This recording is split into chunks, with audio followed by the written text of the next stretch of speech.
So the second half of chapter 3 is a little bit different than the first half, because in the first half, yes, we're looking at linear equations, and that continues, but now we're looking at linear equations in 3 variables rather than 2.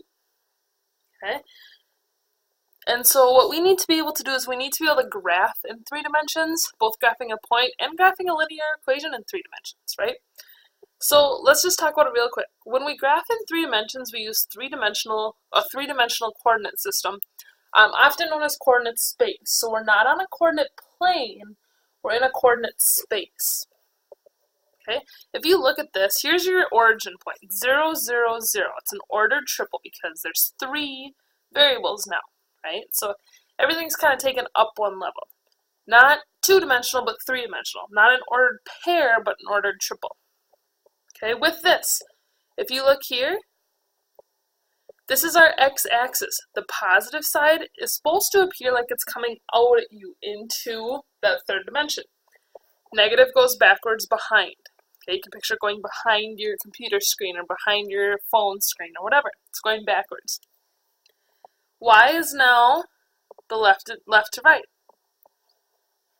The left side axis negative, that has not changed. The right side axis positive, that has not changed. The only thing that's changed is now this is the y-axis.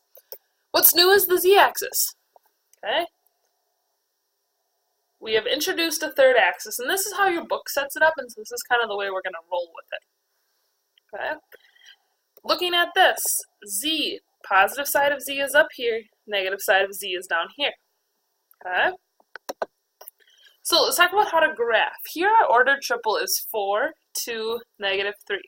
X is 4, so we're going to start our graph by going 4, positive 4, with the x-axis. So we're going to travel 4 on that positive side of x.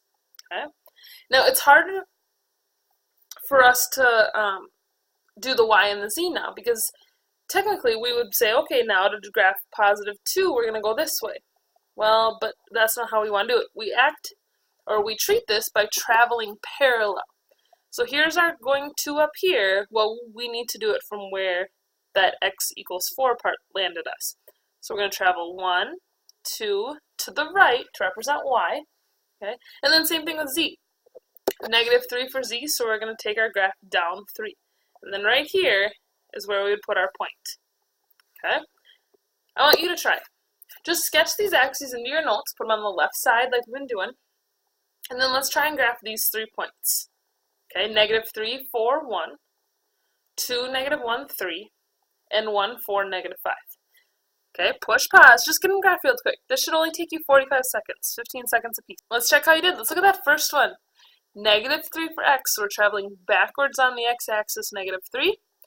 4 to the right to represent positive 4y, and then up 1 for z.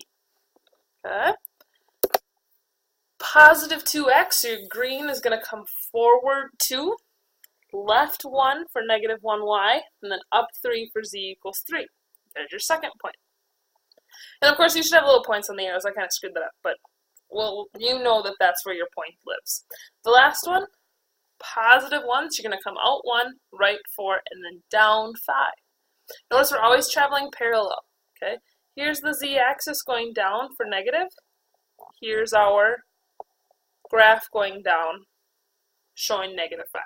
Okay, so travel parallel, go in the same direction as your axis goes.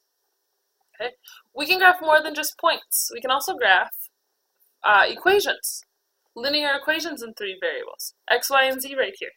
4x minus 3y plus 2z equals 12. How we do it is we work with the intercepts, and we know how to find intercepts. To find the x-intercept, we let y be 0 and z be 0. The other 2 variables are 0 when you're finding that a particular intercept. When we get x equals 3, our point goes out at 3 on the x-axis. Here, y equals negative 4. Be careful, drop down that negative 3, y equals 12, and then y equals negative 4. So our point goes at negative 4 on the y-axis. And z equals 6. Okay? Z equals 6 up here on the z-axis. Right? So we have these 3 points. Those 3 points we could connect into this triangle, because then that triangle is going to determine our plane. So we could add in our little plane here that's represented.